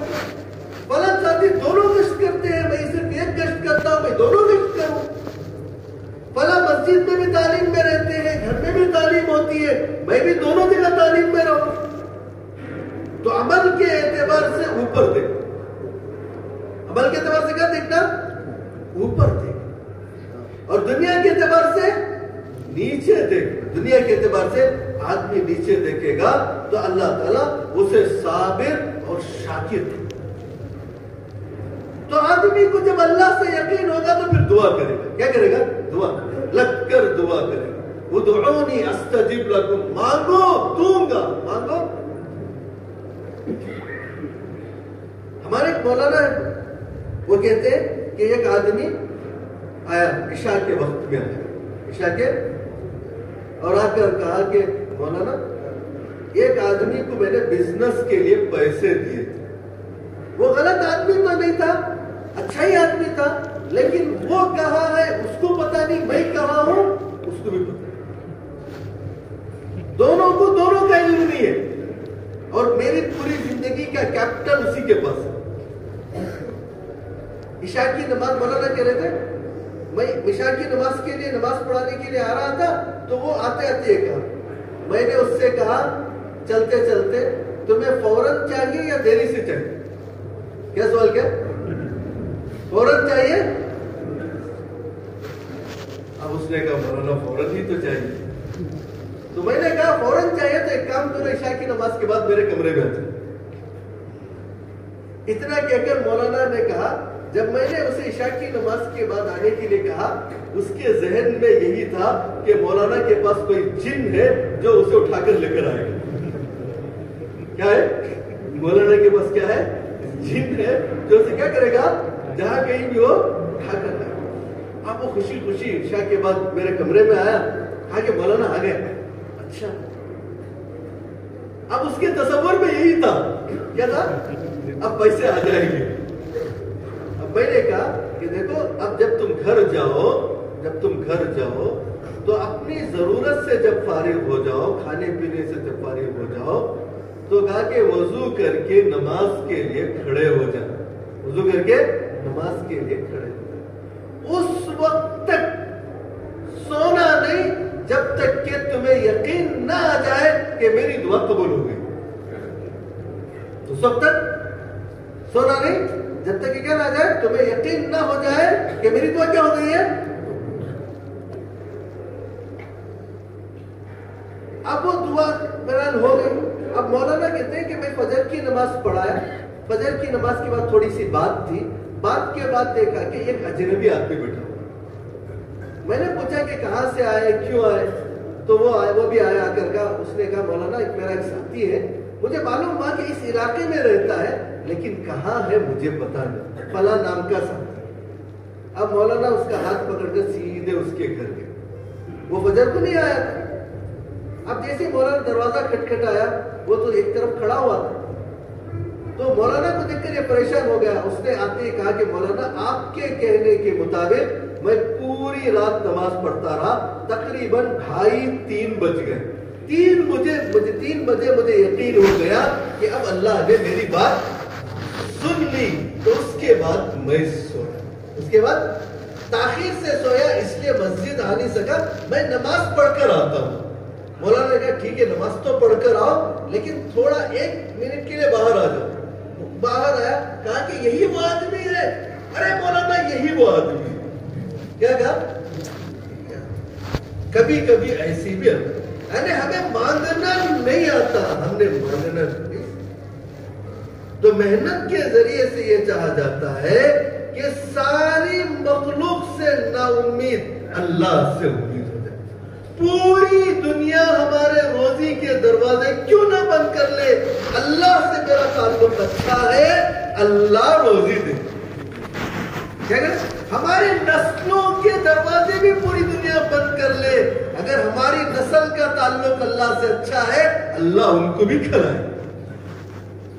تو اس واسطے محنت کیا ہے؟ اللہ سے تعلق، میرا بھی تعلق اللہ سے جڑے، میرے بچوں کا بھی تعلق اللہ سے جڑے، میرے گھر کی عورتوں کا بھی تعلق اللہ سے جڑے، میرے خاندان کا بھی تعلق اللہ سے جڑے، ساری دنیا کے انسانوں کا تعلق اللہ سے جڑ جائے، تاکہ ان کا جب تعلق اللہ سے جڑے گا تو وہ اپنی حاجتوں کو پورا کرنے میں وہ اللہ کے محتاج ہوگی۔ ورنہ دنیا کا دیا کیا نہیں ہوتا؟ بھرتا نہیں۔ کیا نہیں ہوتا؟ دنیا کا دیا کیا نہیں ہوتا؟ اس سے حاجتیں پوری نہیں ہوتی، اسے ضرورتیں پوری نہیں ہوتی، کبھی ہوتی ہیں کبھی نہیں ہوتی، کبھی ہوتی ہے کبھی۔ مانگنے والوں سے دنیا ناراض ہوتی ہے، اللہ مانگنے والوں سے خوش ہوتے ہیں، اللہ مانگنے والوں سے خوش ہوتے ہیں۔ اب مانگنے والوں سے اللہ مانگنے والوں پر دنیا دروازے بند کر دیتی ہے، اور مانگنے والوں کو اللہ دروازے کھول دیتے ہیں۔ کیا کھول دیتے ہیں؟ دنیا بخیل ہے اور اللہ سخی ہے، دنیا محتاج ہے، اللہ داتا ہے۔ اب بتاؤ، ہم نے محتاجوں سے مانگنا سیکھا، اللہ سے مانگنا۔ محنت کے ذریعے سے یہی چاہا جاتا ہے کہ ہماری زندگی کے اندر یہاں جو ہفتے میں ایک مرتبہ جو بلایا جاتا ہے، وہ اس لیے بلایا جاتا ہے، باتیں وہی ہوتی ہیں، ایمانی باتیں ہوتی ہیں، کوئی ٹاپک بدل کر بات نہیں ہوتی، وہی ایمان کی باتیں ہوتی ہیں، الگ الگ موضوع پر الگ الگ بیان نہیں ہوتا، وہی 6 صفات کے دائرے میں اللہ سے ہونے کی باتیں ہوتی ہیں۔ کیوں ہوتی ہیں؟ تاکہ ہم سب کا تعلق اللہ سے، مال سے ہونے کا یقین گھٹتا جائے، عمل سے ہونے کا یقین بڑھتا جائے۔ مال سے ہونے کا یقین گھٹتا جائے، مال سے میرے کام نہیں بنیں گے، میرا عمل اچھا ہے، اللہ میرے کام بنائیں گے۔ کون بنائیں گے؟ اللہ میرے کام۔ حضرت عبداللہ ابن مسعود رضی اللہ عنہ کا انتقال ہونے لگا، چھوٹی چھوٹی بچیاں تھیں، کیا تھی؟ بچیاں تھیں۔ ان کو کہا آپ نے بچیوں کے لیے کچھ نہیں چھوڑا، تو حضرت عبداللہ ابن مسعود رضی اللہ عنہ نے فرمایا میں نے بچیوں کو سورہ واقعہ سکھا دیا ہے، وہ سورہ واقعہ پڑھتی ہے، اور اللہ کے نبی کا فرمان ہے جس گھر میں سورہ واقعہ پڑھا جاتا ہے اس میں کبھی فاقہ نہیں آتا۔ تو ان کو یقین تھا میری بچیوں کے پاس عمل ہے، میری بچیاں محتاج بن کر نہیں زندگی گزارتی، یقین ہے نا۔ حضرت عمر بن عبدالعزیز رحمۃ اللہ علیہ کو آخری عمر میں جب زہر دیا گیا، انتقال کے قریب، لوگوں نے کہا آپ نے اپنے بچوں کے لیے کچھ نہیں چھوڑا۔ کیا نہیں چھوڑا؟ کچھ نہیں چھوڑا۔ تو انہوں نے کہا اگر ان کی زندگی کے عمل اچھے ہیں تو اللہ ان کی کیا کریں گے؟ ضرورتوں کو پورا کریں گے، مجھے اس کی کوئی پرواہ نہیں۔ اگر ان کی زندگی کے عمل برے ہیں تو پھر وہ اس کو بھگتے ہیں۔ انہوں نے تربیت کی تھی، حضرت کے انتقال کے بعد ان کے بچے بڑے بڑے عہدوں پر پہنچے، بڑے بڑے عہدوں پر پہنچے۔ تو یہ کہ مال سے ہونے کا آپ چاہتے ہیں بچوں کے لیے مال چھوڑ کر جائے جیسے ہماری فکر ہوتی ہے، اس سے زیادہ یہ نہیں کہا جاتا کہ کوئی آدمی جو ہے پورا مال جو ہے خرچ کر کے ختم کر کے چلا جائے، یہ بھی نہیں کہا جاتا، یہ نہیں کہا جاتا، یہ بھی نہیں کہا جاتا۔ اس لیے کہ ایک صحابی مکے میں بیمار ہو گئے، انہوں نے کہا اللہ کے نبی میری ایک بیٹی ہے، میں چاہتا ہوں پورا مال صدقہ کرے۔ اللہ کے نبی نے کہا کہ نہیں، آدھا، کہا کہ نہیں، آدھا نہیں، روکا، آدھا، کہا کہ نہیں۔ اب انہوں نے کہا ایک ثلث، ایک تہائی، کہا والثلث کثیر، ایک تہائی ٹھیک ہے لیکن یہ بھی زیادہ ہے۔ بتایا کہ دین کے لیے بھی خرچ کرنا ہے، ایسا بھی نہیں کہ بھائی بچوں کو فقیر اور تنگدست چھوڑ کر چلا جائے، بچوں کو فقیر اور تنگدست چھوڑ کر چلا جائے، کہ کہا کہ ایسا بھی نہیں۔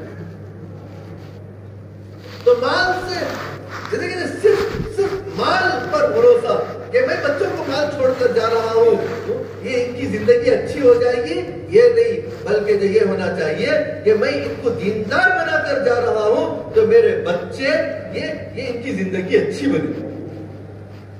کیا بنے گی؟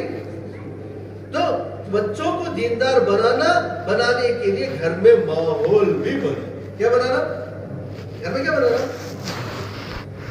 ہمارا گھر کا ماحول بھی بنے۔ کیا بنے؟ ماحول بنے۔ کسی حضرت سے آ کر کسی نے کہا کہ حضرت میرے 2 بچے ہیں، کیا ہے؟ میں چاہتا ہوں میرا ایک بچہ حضرت حسن جیسا بنے، ایک بچہ حضرت حسین جیسا بنے۔ تو حضرت نے کہا وہ بھی بہت آسان ہے، وہ بھی خوش ہوگا۔ کیسے؟ تو کہا کہ آپ حضرت علی جیسے بن جاؤ، تمہاری گھر والی کو فاطمہ جیسے بنا دو تو تمہارے بچے حسن اور حسین جیسے۔ ہم تو نہیں چاہتے کہ میں علی اور فاطمہ جیسے بن، لیکن چاہتے ہیں کہ بچے اچھے ماحول بھی بنا۔ کیا بنانا؟ ماحول بھی بنا، گھر کا بھی ماحول۔ تو مال سے ہونے کا یقین گھٹے، عمل سے ہونے کا یقین بڑھے۔ مخلوق سے ہونے کا یقین گھٹے، خالق سے ہونے کا یقین بڑھے کہ میرے اللہ میرے کام بنائیں گے، میرے گھر والوں کے کام اللہ بنائیں گے، ساری دنیا کے کام اللہ بناتے ہیں۔ کون بناتے ہیں؟ اللہ بناتے ہیں۔ اللہ سے ہوتا ہے۔ کس سے ہوتا ہے؟ اللہ سے ہوتا ہے۔ اللہ کرتے ہیں، اللہ بناتے ہیں۔ ضرورت کے لیے اسباب میں اپناؤں گا لیکن اللہ کرتے ہیں۔ کون کرتے ہیں؟ اللہ۔ میری دکان نہیں پالتی، میرا مالک مجھے پالتا ہے۔ کھیتی تو میں کروں گا لیکن کھیت مجھے نہیں پالتا، بلکہ میرا اللہ مجھے پالتا ہے، میرا اللہ مجھے۔ اور پھر اسی طرح فرمایا دنیا کی بے ثباتی کا یقین بڑھتا جائے اور آخرت کی پائیداری کا یقین میرے اندر۔ میری دنیا ختم ہونے والی، میری دولت ختم ہونے والی، میری چیزیں ختم ہونے والی، یہ سب چیزیں ختم ہونے والی، لیکن آخرت کی زندگی باقی رہے۔ اللہ کے نبی صلی اللہ علیہ وسلم نے ایک مثال دی کہ تم میں سے کوئی آدمی اپنی انگلی سمندر میں ڈبوئے فَلْيَنْظُرْ بِمَا يَرْجِعُ، پھر دیکھے کہ اس کی انگلی میں کتنا پانی لگا ہے، تو یہ کہا کہ یہ تمہاری دنیا کی زندگی ہے اور یہ سمندر آخرت کی زندگی۔ امام غزالی رحمۃ اللہ علیہ نے اسے اور واضح کر کے بتایا کہ اگر اس پوری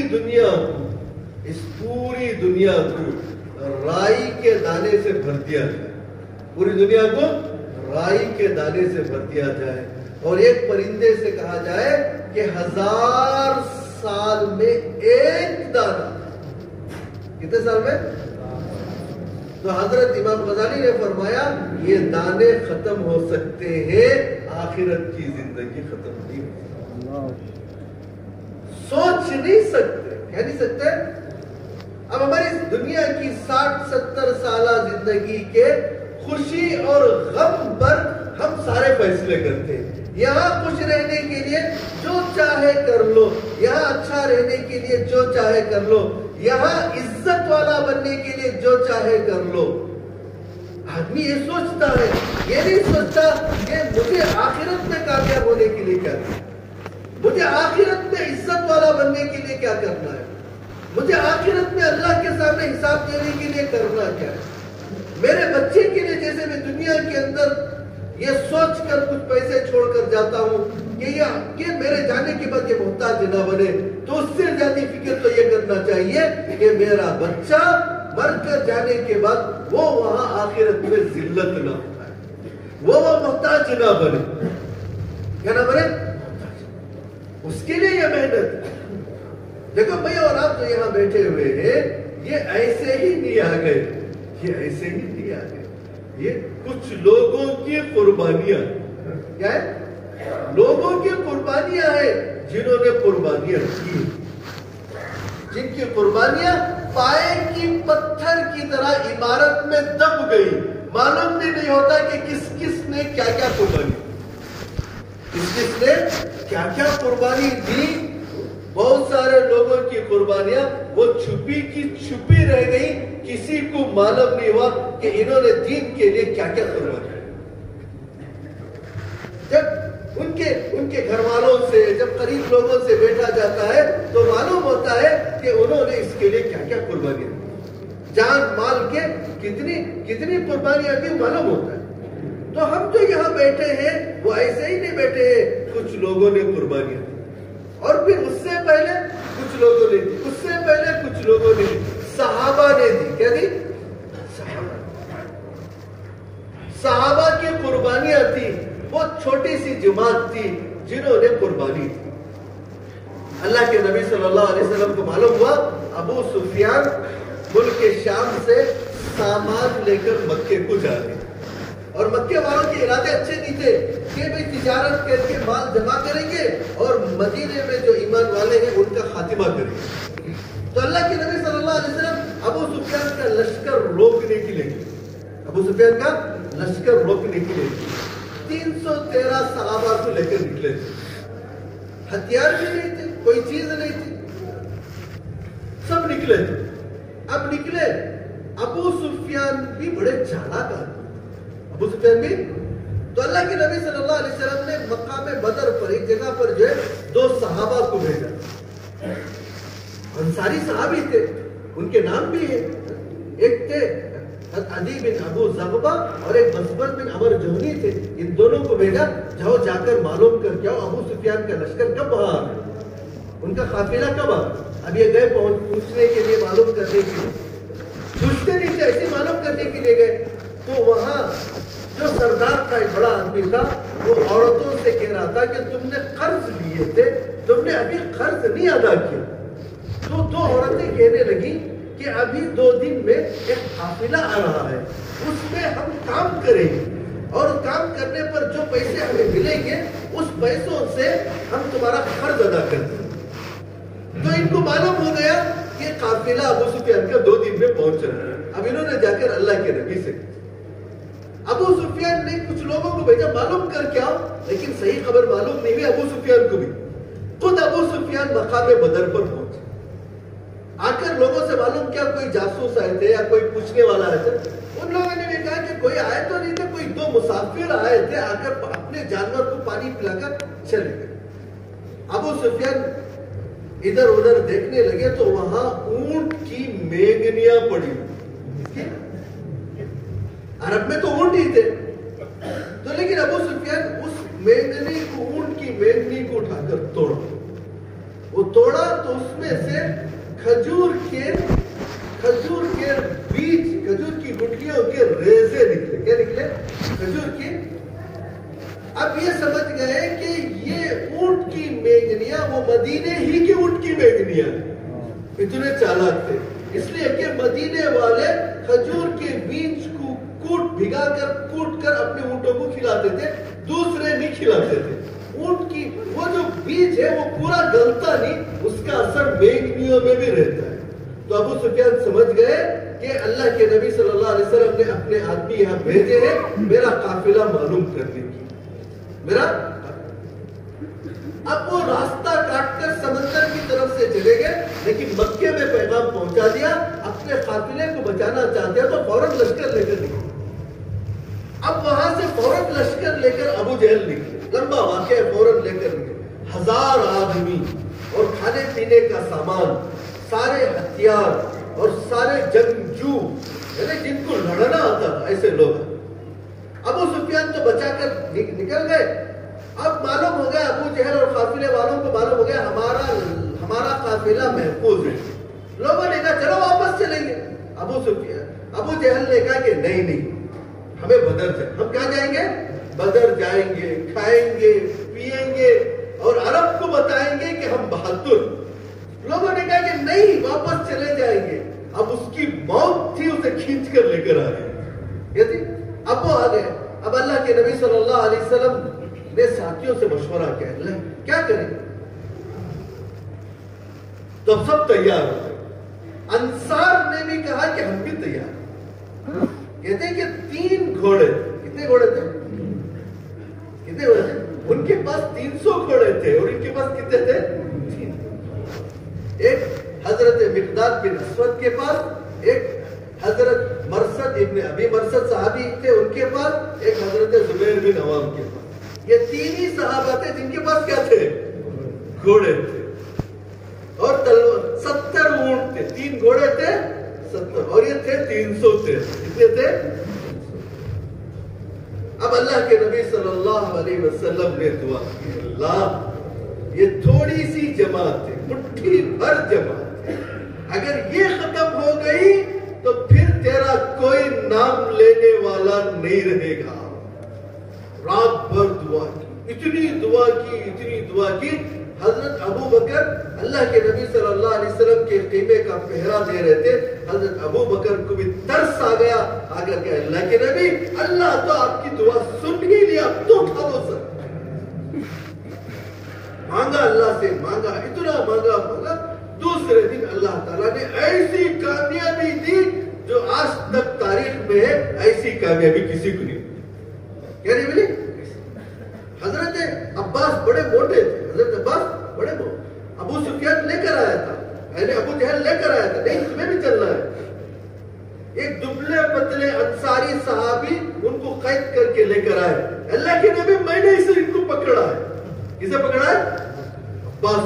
اور بڑے پہلوان تھے, زبردست آدمی تھے.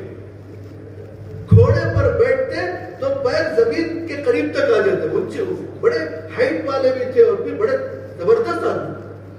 تو انہوں نے کہا اللہ کے نبی, اسے مجھے پکڑنے کی کیا حکمت, اسے مجھے پکڑنے کی کیا طاقت؟ وہ تو کوئی اور طاقت تھی جو میرے ہاتھ باندھ رہی. کیا تھی؟ کوئی اور میرے ہاتھ باندھ رہا, کوئی اور. تو اللہ, تو وہ صحابہ کی قربانیاں تھی, ان کی قربانیاں, اس کے بعد کی قربانیاں, ارے ان کی بھی تو عورتیں تھیں, ان کے بھی تو بچے تھے. بولنا آسان ہے, لیکن جو انہوں نے قربانیاں دی, کہا کہ قیامت تک کے لیے ایک ریکارڈ قائم کر دیا, ایسی قربانی کوئی نہیں دے سکتا. تو ان کی قربانیوں کا نتیجہ ہے کہ میں اور آپ, اگر ہم چاہتے ہیں کہ ہماری نسلوں میں بھی دین باقی رہے, کیا رہے؟ ہماری نسلوں میں بھی دین باقی رہے, کہ ہمارے خاندانوں میں دین باقی رہے, چاہے کفر کا, گمراہی کا گھاٹے مارتا سمندر کیوں نہ ہو, اللہ تعالیٰ اس میں بھی راستے نکالتے. کیا کرتے؟ محنت ہمارے ذمے ہے, قربانی ہمارے ذمے ہے, نتیجے اللہ کے. اگر ہم قربانی نہیں, بس بیٹھے رہے, میری ضرورت, میرے بیوی بچے, میرے کاروبار, مجھے دیکھنا ہے, میں مشغول, مجھے فرصت نہیں, دوسرا کوئی چاہے کر لے. نہیں, ہر آدمی کو یہ فکر کرنا چاہیے کہ مجھے دینا ہے, چاہے کوئی دنیا میں دے یا نہ, مجھے کرنا ہے چاہے کوئی کرے یا نہ کرے. یہ جب ہم ارادہ کریں گے تو پھر کام ہوگا. اگر ہم اپنے کو دیکھ کے دوسروں کو آگے بڑھائیں گے تو کیا کہتے ہیں. تو جیسے صحابہ کی کامیابیوں کے سلسلے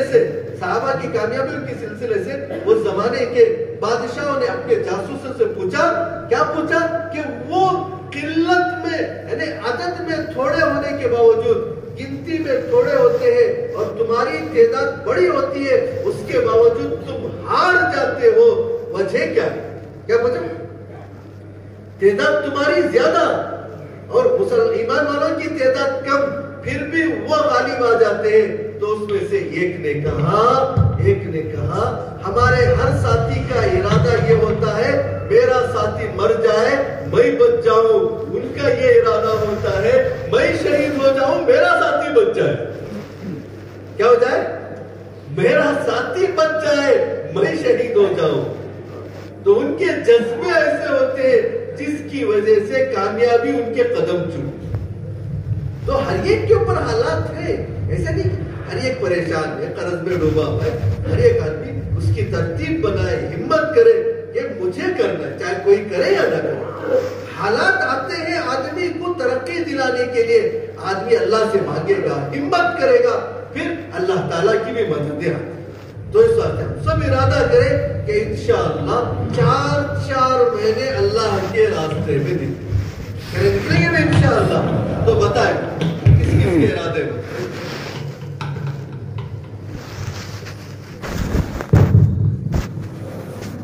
وجہ سے ہمارا آنا بھی پکا ہو جاتا ہے. اب شام میں آتے ہیں اس کو ہمارے ساتھ اپنی گاڑی میں لے کر آ گئے یا ساتھ بس میں لے کر آ گئے تو تیار ہو جاتا ہے. آخری موڑ پر کہیں گے تو پھر اچھے بھی نہیں آتے, پرانے ساتھی بھی نہیں آتے. نہیں جی جا کر جو ذرا کام ہی بیٹھ لیں پھر.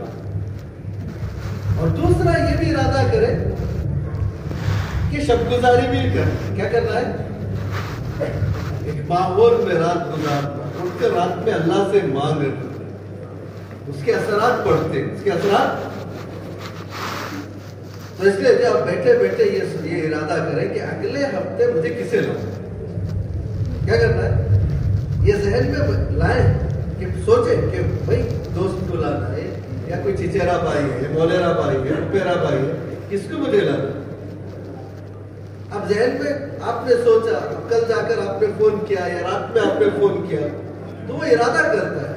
اس لیے کہ بعض مرتبہ کوئی جلدی آ جاتا ہے, بعض مرتبہ کوئی مہینوں کی محنت کے بعد آتا ہے.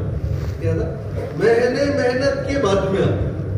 بہت سارے ساتھی, بعض ساتھی وہ ہوتے ہیں جن کو جو پہلی تشکیل میں نکل جاتے ہیں. بعض ساتھی ایسے ہوتے ہیں وہ خود کہتے ہیں کہ 10 سال کی تشکیل کے بعد میرا پہلا چلا ہے. ساتھی بھی چھوڑتے نہیں, بعض مرتبہ حکمت سے بات کرتے ہیں, بولتے ہیں, وقت لیتے ہیں. یہ اس مرتبہ نہیں اگلی مرتبہ. ایسے کئی ساتھی. ہمارے ڈاکٹر صاحب وہ کہتے ہیں مجھے میری والدہ جو ہے 17-18 سال میرا نام چلے میں لکھا تھی اور آ کر کہتی کہ میں تیرا نام چلے میں لکھا کر آئی. میں کہتا ٹھیک ہے انشاءاللہ جاؤں. تو میرا پہلا چلہ 18 سال کے بعد ہے. 18 سال میرے والدہ نے میرا نام. تو ایسے ساتھی ہوتے. تو اس واسطے ہم محنت کریں, ارادہ کریں, ارادہ کروائیں تو پھر انشاءاللہ ہمارا مجمع ہے, کریں گے انشاءاللہ.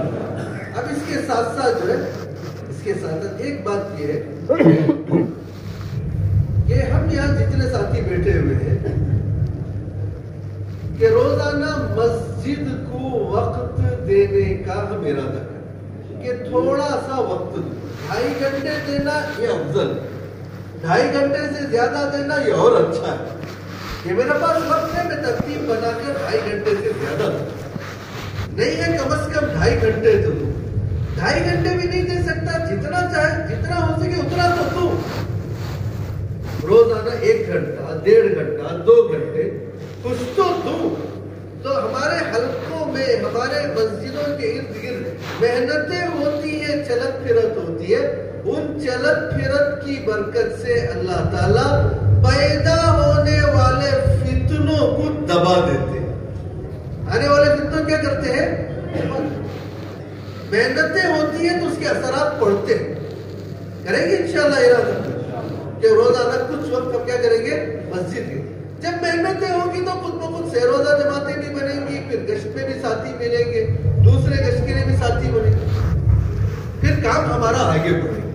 کیا بنے گا؟ کام ہمارا آگے بڑھے گا. اللہ تعالی ہم سب کو عمل کی توفیق. اللهم لك الحمد والشكر يا رب. اللهم صل على سيدنا محمد وعلى ال سيدنا محمد.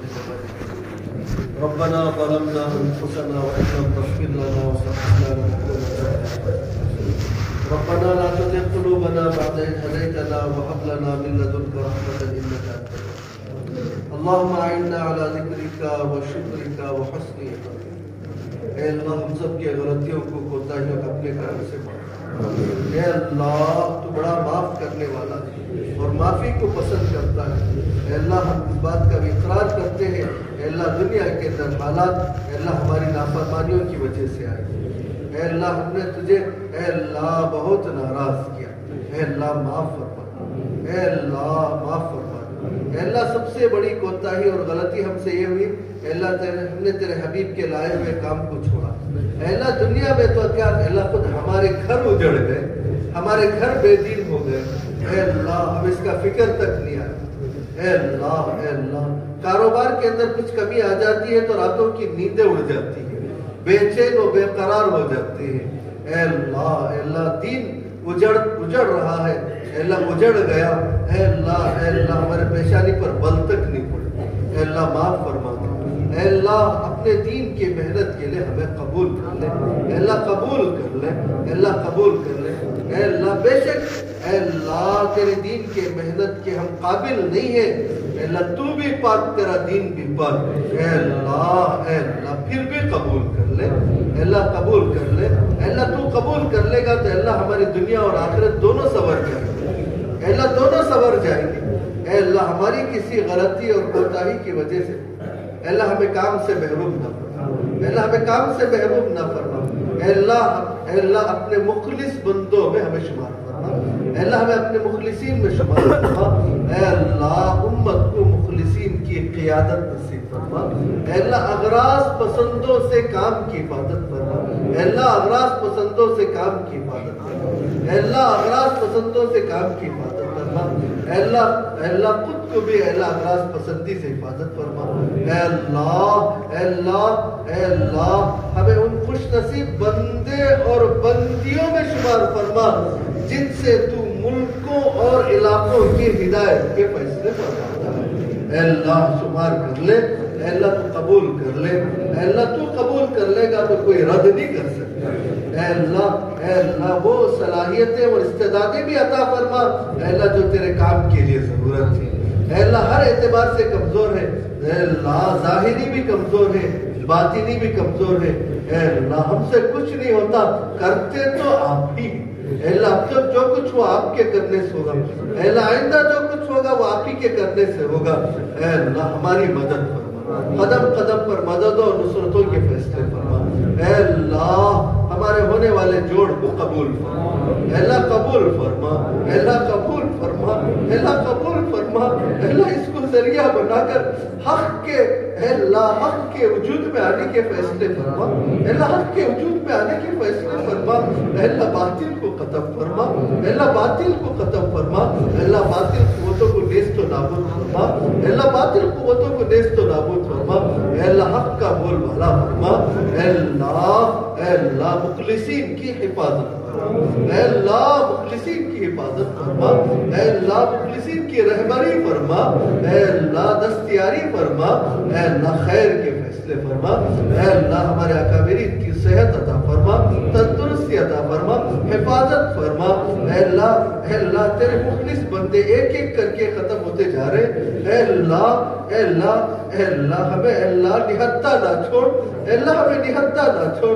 اے اللہ ہمیں خالی نہ چھوڑ، اے اللہ ہمیں مخلص رہنما اور رہبر عطا فرما، اپنے مخلص بندوں میں ہمیں شمار فرما لے۔ اے اللہ بہت سارے بندے اور بندیاں تیرے راستے میں چل پھر رہے، اے اللہ ان کی مدد فرما، اے اللہ ان کی چھوڑی ہوئی چیزوں کی حفاظت فرما، اے اللہ بہت سو کے ارادے ہیں، اے اللہ ان کا نکلنا آسان فرما، دور اور دیر کے لیے قبول فرما، اس کی صلاحیتیں اور استعدادیں بھی عطا فرما، اے اللہ عافیت کے ساتھ قبول فرما لے، اے اللہ قبول فرما لے، اے اللہ ہماری حاجتوں کو ہماری ضرورتوں کو ہم سے بہتر جانتا ہے اور تو ہی پورا کرتا ہے، کوئی کیا پورا کر سکے۔